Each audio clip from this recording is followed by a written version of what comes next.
Financial Survival Network, helping you survive and thrive in the new economy. Go to KarrieLutz.com and sign up for 30 free micro trainings on financial survival.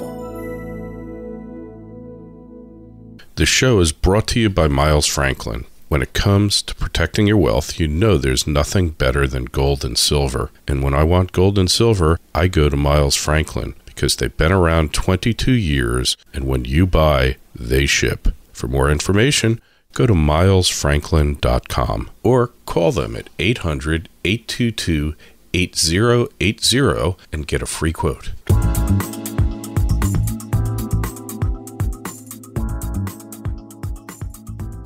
1490 WGCH, this is Carrie Lutz, and you're listening to the Financial Survival Network.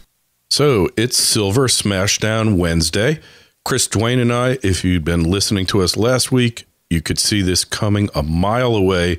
There was never a question in either of our minds. And here we are, mid-holiday week. The boys are back in town. Chris, how's it going? Good. I thought we should do a quick little in the thick of it update because we called it last week. But, the thing I find most interesting is the storyline of the depreciating returns that the cartel is getting. They're expending a lot more time, energy, and money and getting smaller and smaller returns. I read on silverdoctors.com, it's a really good silver site, that they dumped something the equivalent of entire year's physical mining production in paper contracts yesterday and only got like a 60-cent move. Meanwhile, that same amount of contracts was dumped last May 1st, and they got like a $5 move in like 15 minutes. We're a year past or getting close to a year of the last high that we hit back in the end of April. And it's been taking a long time for this market to kind of digest all the paper manipulation and the physical buyers buying it up. I mean, every time that's the crazy thing about this. Like they smack down the price of silver, and all it does is enable and empower us to go out and buy more physical silver, which is ultimately going to lead to them losing control over the paper market. I mean, this is, I feel bad for like the people who got involved in this past year because it's been a rough year. I mean, I bought back in 2005 and I sat through all of 2008 after a 60% drop. Mm-hmm. But at the end of the day, folks, it's like I don't lose sleep. I don't even look at the price of silver anymore, mainly because I know what the end of the story is. The end of the story is the physical market at some point, I don't know when, it's going to take over. And when it does, it's not going to be, 40, 50 cent moves. It's not going to be $2 moves. It's going to be like $30, $40 moves, mainly because the dollar is not going to have value. We have too many confluing forces that are coming, and silver's just going to be this right in the middle of all of it. So, hey, there's a guy, Biderman. I don't know if you've seen him or not, but he summed it up the best. He said, right now, silver is a lousy investment, and it's going to be a lousy investment until one day when you wake up and silver will be the investment, and then you're not going to be able to get any. And It's that simple. Yeah, you be a contrarian. You have to be a contrarian. You buy when things are cheaper, and you hold them till they're not. And that's what's going to happen. Not that silver is a bad investment or has been a bad investment for the past 11 years. It's been great. But right now it's a lousy investment until it's not anymore. Yep. I started off my whole career blogging with my first prediction was at some point you will not be able to buy silver for dollars. Like the mental leap of when the dollar becomes worthless. Anybody who's holding this lottery ticket, the silver lottery ticket, here we had everybody all up in arms about, Mega Millions dumping, $500 million on worthless paper receipts with the hopes of, winning a lottery. Did you win, by the way? Did you win? No, I didn't. Trust me, the move would have been those $20, $30 moves because I would have been firing up every single website out there. Yeah. Do it all in the same day. You would have been there with Eric Sprott. You would have started your own ETF, and it would have been all sorts of grand plans. I was going to give all my subscribers, I was going to send them silver so it's decentralized and, whatever. Hey, well, I was really disappointed that I didn't win, except there was one problem. What? I didn't buy a ticket. Oh. No, we went out and bought $10 of tickets. But my point is, for everybody who went out and bought a lottery ticket, it's a guaranteed win to buy physical silver. I mean, at some point that lottery ticket's going to come in. There's no expiration date. Your odds of winning, to me, are 100%. The dollar, and the reason why I say that is because the dollar is a mathematically inevitable failure that's coming. You can look throughout all of history. The world reserve currencies don't last forever. Especially debt-based ones, especially ones that are built on bombing others into submission, and the world's getting fed up with it. There's a mathematical end to it where we have to create more debt every year in excess of the debt and interest accrued the year before, or we have a mother of all margin calls. And it will either come to the point where the debt becomes so large that we have to default on it, which I don't think we will, or that the interest payments become so large that they have to keep printing more and more money just to keep the system going. And it's already showing. I mean, the Fed bought, 61% of all the federal debt last year, and that's because nobody's buying it. It's got to be higher now. It has to be higher now. Oh, and absolutely. The message that somehow they're not going to provide more stimulus, QE3, is disingenuous. It's untrue, because this year they'll probably have to buy up 80% or 85% of the new debt. Where's that money coming from?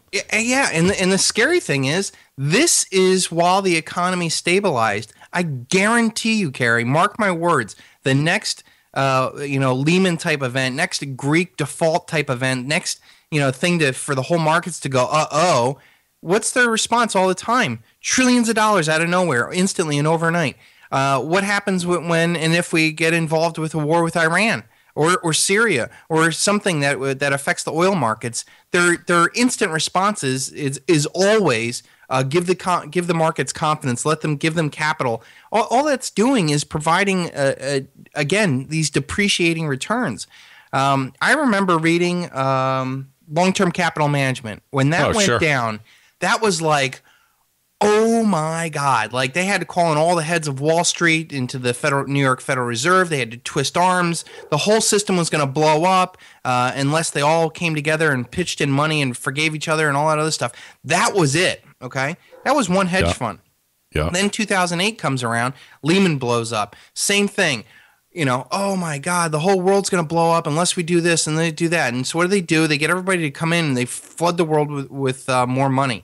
This time around, folks, it's not going to be some pissant hedge fund, some Wall Street bank. It's going to be nations. It's going to be people losing faith in currency. People don't understand. Hyperinflations are not an economic event. They're a psychological event. It's when people say, I've had enough of this. Just like you dump your ex-spouse, or you dump your a bad boyfriend or girlfriend. That's a psychological event. The technical event of the divorce means nothing. It's when you lose faith in something, it's done, and it's done forever. There is no coming back. I've never heard of one fiat currency that suffered a massive hyperinflation and then somehow came back. It doesn't happen. They have to totally end it and reinstill some new illusion upon the world. And that's a great point, because I had on a guy last week named Max Yemetz, and if anybody hasn't taken a look at it, just go to financialsurvivalnetwork.com. That's the news site. And he was Ukrainian. He lived through hyperinflation with his family. The first year, prices only went up 300%. Mm-hmm. Next year, 1,000%. 1993, 10,000%. And you know how they finally stabilized the currency? You're going to laugh about this one, because talk about history. I knew they had a hyperinflation in the former Soviet republics. I didn't know how bad it was. Mm-hmm. The way they brought stability back, they tied it to the dollar. They pegged it to the dollar. Mm-hmm. So see how the mighty have fallen. You see how times have changed. The only thing that we'll be able to peg the dollar to is, guess what? Precious metals. There's nothing else that will ever bring back currency. And when the mother of all margin calls, as you call it, the mother of all currency collapses occurs, the only thing that is going to have any value is gold and silver. And currently they make up less than 1% of the entire world's wealth portfolio. Yeah, I mean, silver's probably a 1/10 of 1%. Right. Gold makes up the majority of that 1%. Of course. And that means that your purchasing power on those metals is going to increase astronomically. It won't be 100 times. It will be far greater than that because there will be a panic afoot to buy precious metals. And this, what we're seeing now, is just confirmation of that. It's not us trying to be Panglossian, paint a happy face on metals getting slammed. It's us knowing that you have a chance to buy here at greatly discounted levels to the intrinsic value, and you have to be doing it. And that's really all there is to say about it. Yeah. There's nothing else. Yeah, I mean, name another commodity that's still below its 1980 price. I mean, everybody intrinsically knows, the dollar back in 1980 was worth a ton more. I mean, houses costed, $50,000 back then. Cars cost, $3,000, $4,000, $5,000. Gold back in 1980, it reached $850, and now it's double that. And here we are. I got a couple of years on you. Yeah. Let me tell you what things used to cost. There you go. When I'd go to the corner store, when it was still safe for a kid to go outside at 5 years old without getting abducted, I'd go there and my mother would give me 25 cents and I'd buy a pack of Bazooka bubble gum, 1 or 2 packs of M&Ms, a candy bar like Nestle. That was when they actually made this stuff out of real chocolate, not what some people do now. I think it's all synthetic, a lot of it. And I think I'd get a nickel back and I'd be pigging out for hours on this haul. What does 25 cents get you now? You could go to one of those machines and get a handful of Skittles, and that's about it. So yeah, I remember bicycling into town with $4 or $5 worth of quarters, and I would be good for 5-6 hours. Video games, soda, pizza, like everything. Yeah, now, totally. If I give my 7-year-old or 6-year-old $5, she'd look at me and go, "What am I supposed to do with this?" Like what? Yeah. I think you made a mistake, Dad. That should have a 0 at the end of it. Yeah, it's absurd, but we haven't seen nothing yet. Yeah, and it's every currency. You don't think that euros are going to save you. Don't think that yuan are going to save you, or yen, or any other currency. And don't think that the BRICS have the way out of this. As long as money is based on nothing and it's an obligation to pay nobody anything, then it's going to die at some point. And that's what we're watching here.